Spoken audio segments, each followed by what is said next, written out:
បាទស្ដីបងប្អូនវីដេអូនេះរឿងវែងបន្តិចហើយវីដេអូនេះផ្ញើជូនបងប្អូនដែលជាជាងហើយវីដេអូនេះគឺគេហៅថា renew excavator ឬគេធ្វើឲ្យថ្មីពាក់ព័ន្ធទៅលើ excavator ចាស់ហើយនៅស្រុកគេដោយសារតែគាត់មកនិយាយទៅខ្ញុំឃើញបងប្រុសជាងនេះគាត់ធ្វើដើម្បីទៅដាក់យើង channel របស់គាត់ដើម្បីនេះទេគាត់រលុយពី YouTube ចឹងណាអញ្ចឹងប្រភេទរបស់គាត់នេះគឺគាត់ធ្វើបែបហ្នឹងបានន័យថាយកគ្រឿងចាក់ដែលចាស់គេហៅថា renew បានន័យថាយកគ្រឿងចាក់ចាស់ធ្វើថ្មីអញ្ចឹងបងប្អូនដែលជាងបើសិនមានពេលទៅនេះធ្វើដូចពួកគាត់ទេណាហើយពួកគាត់គឺគាត់ចំណាយពេលយកគ្រឿងចាក់ដែលចាស់យកទៅធ្វើថ្មីប៉ុន្តែគាត់ធ្វើប្រហែលជាអាចរកចំណូលពាក់ព័ន្ធទៅលើ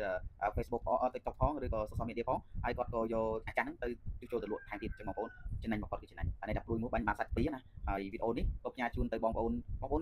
ជាងឬបងប្អូនខាងកងគ្រឿងចាក់យើងបច្ចុប្បន្នគាត់មានពាក់ព័ន្ធទៅលើធ្វើទៅលើ YouTube ធ្វើទៅលើ Facebook គាត់ធ្វើទៅលើ social media ផ្សេងៗទៀតបានន័យថាគាត់ថតវីដេអូដែលគាត់ធ្វើកាត់តឲ្យផ្សេងៗទស្សនវិជ្ជាផ្សេងៗហ្នឹងដើម្បីគាត់ឲ្យ page របស់គាត់ដើរឲ្យ TikTok របស់គាត់ដើរចឹងគាត់ធ្វើរាល់ថ្ងៃបានន័យថានេះជាអាជីវកម្មរបស់គាត់អាជីពរបស់គាត់ផងហើយក៏ជាជំនាញរបស់គាត់មួយទៀតគឺរលុយតាម channel អីផ្សេងៗហ្នឹងទៅតែខ្ញុំអត់មានជំនាញទេបងប្អូនអធិស្ឋានផងរកបានទេដោយសារខ្ញុំអត់សូវចេះពាក់ព័ន្ធទៅលើរលុយតាម YouTube ទេប៉ុន្តែរាល់ថ្ងៃនេះគឺរកបានតែលក់ចំណូលពាក់ព័ន្ធទៅលើគ្រឿងចាក់ទេបងប្អូនណាចឹងគេក្រោមមកគឺលក់គ្រឿងចាក់ទេបើឲ្យរលុយតាម channel YouTube វិញរកអត់ចេះរកទេរកអត់បានហើយក៏អត់ចេះអត់មានជំនាញទៀតវីដេអូនេះផ្ញើជូនសម្រាប់បងប្អូនដែលតែគ្រប់គ្រងជាមួយនឹង Telegram ក្រាស់ហើយខ្ញុំនឹងឆ្លើយតបបងប្អូនមួយទៀតពាក់ព័ន្ធទៅលើបងប្អូនមានគ្រឿងចាក់ប្រភេទចាស់ឲ្យតែប្រើការកើតឬក៏យ៉ាងណាបងប្អូនអាចធ្វើការបៃដូជាមួយនឹង JCB បានបៃដូបានន័យថាបងប្អូនចូលរួមបៃដូជាប្រភេទការចូលរួមតែបើបងប្អូនបៃដូច្រើនហើយយកគ្រឿងចាក់ឧទាហរណ៍ថាមាន3 4 10ដើមហើយមួយដើមវាអាចមានតម្លៃទីផ្សារវា 10000 ឬ 7000 ទៅបូកចូលគ្នាទៅវាអាចទិញមួយគ្រឿងបានបងប្អូនទិញមួយគ្រឿងថ្មីបានថ្លៃ 100,000 នេះទេអញ្ចឹងណាបងប្អូនតែបើសិនបងប្អូនចង់បានមួយទឹកជាមួយនឹង JCB បើមានខ្ញុំនឹងផុសជូនបងប្អូនតាម TikTok ឬតាម Telegram ណាតាម Facebook page ហើយក្រេប5ការ៉ាតែងតែស្វាគមន៍បងប្អូនជានិច្ចរយៈនេះខ្ញុំនិយាយទៅចោះចូលសាច់រឿងមានបងប្អូនខ្លះយើងពិបាកត្រង់ទី1យើងតំណែងពិបាកត្រង់តំណែងជួនអីគាត់ចង់មើលឬមិនចង់មើលពិបាកមួយចំនួនណាមួយទៀតបងប្អូនមានគ្រឿងចាក់លក់ហើយមិនចង់នឹងលក់បានន័យថាផុសលក់មានជាងមើលមានអីហើយពិបាកនឹងទៀតមួយទៀតពេលដែលដាក់ជាឲ្យមើលហើយក៏ពិបាកទៀតវីដេអូនេះខ្ញុំគាត់ទៅចូលសាច់រឿងតែបងប្អូនពិបាកប៉ុន្តែបងប្អូនចំណាយពេលវេលាច្រើនជាមួយនឹងក្រេប5ការ៉ាអត់ខាតប្រយោជន៍ទេបងប្អូនចំណេញបងប្អូនចំណេញទី1បងប្អូនបានដឹងព័ត៌មានបងប្អូនបើសិនបងប្អូនពេលខ្លះបងប្អូនប្រើ brand JCB ឬបងប្អូនរកគ្រឿងម្លាស់បងប្អូនអត់ចង់ទៅដឹងទិញណាទេដឹងលើណាមានទេខ្ញុំប្រាប់ទីតាំងខ្លះជូនបងប្អូនទៅមិនមែនជាប្រយោជន៍របស់ខ្ញុំអត់មានបានប្រយោជន៍ទេគាត់ថាប្រាប់បងប្អូនទៅទិញទីតាំងនេះទៅទិញរបស់នេះទៅមានហើយមានគេលក់ហើយខ្ញុំក៏អត់ដឹងចឹងទេដោយសារអីខ្ញុំអត់បាន sponsor ឬក៏បានអត់បានប្រយោជន៍ពីអ្នកដែលគាត់ខ្ញុំណែនាំទិញទេចឹងណាបងប្អូនចឹងក៏ខ្ញុំប្រាប់តំបន់តែយើងអត់មានលេខ connection អីខ្ញុំមានពីមុនដោយសារតែរយៈនេះយើងអត់មានតំណែងក្នុងការទិញលក់ខ្ញុំលក់តែគ្រឿងចាក់ចឹងណាលក់តែមូលអត់មានលក់ពាក់ព័ន្ធទៅលើគ្រឿងបរិក្ខារឬគ្រឿងសម្ភារៈដែលគ្រឿងចៅខ្យងឬក៏ទីយោអីផ្សេងៗណាអត់លក់អាហ្នឹងទេដោយសារចឹងទៅខ្ញុំធ្វើតែលើគ្រឿងចាក់តែមូលទេចឹងយើងមាន connection ឬក៏មានតំណែងជាមួយតែគ្រឿងចាក់មូលទេចឹងប៉ុន្តែសម្រាប់បងប្អូនដែលមាន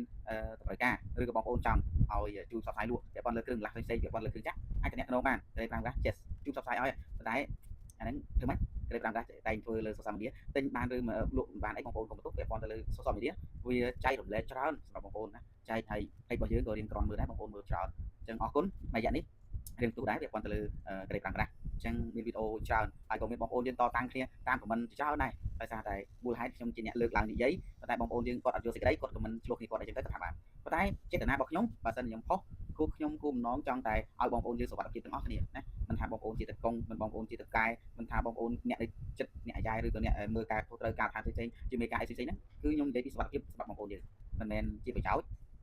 នេះទេក៏ជាចំណេះដឹងខ្លះដោយសារខ្ញុំក៏ធ្លាប់ធ្វើការងារធ្ងន់ៗដែរបងប្អូនមើលទៅសាច់ដុំនេះមិនសាច់ដុំនេះណាមិនសាច់ page មុនសាច់ page តែឥឡូវ one page អញ្ចឹងអរគុណជួបគ្នានៅវីដេអូក្រោយសម្រាប់បងប្អូនតាមដានជាមួយនឹងក្រេប5ក្រាស់ហើយខ្ញុំតែងតែនៅជាមួយបងប្អូនជានិច្ចបងប្អូនមានការបងប្អូនអាចតាក់ទងបានសួរឆ្ងល់ឆ្លើយមានចម្លើយសម្រាប់បងប្អូនជានិច្ចទោះបីចម្លើយនោះមិន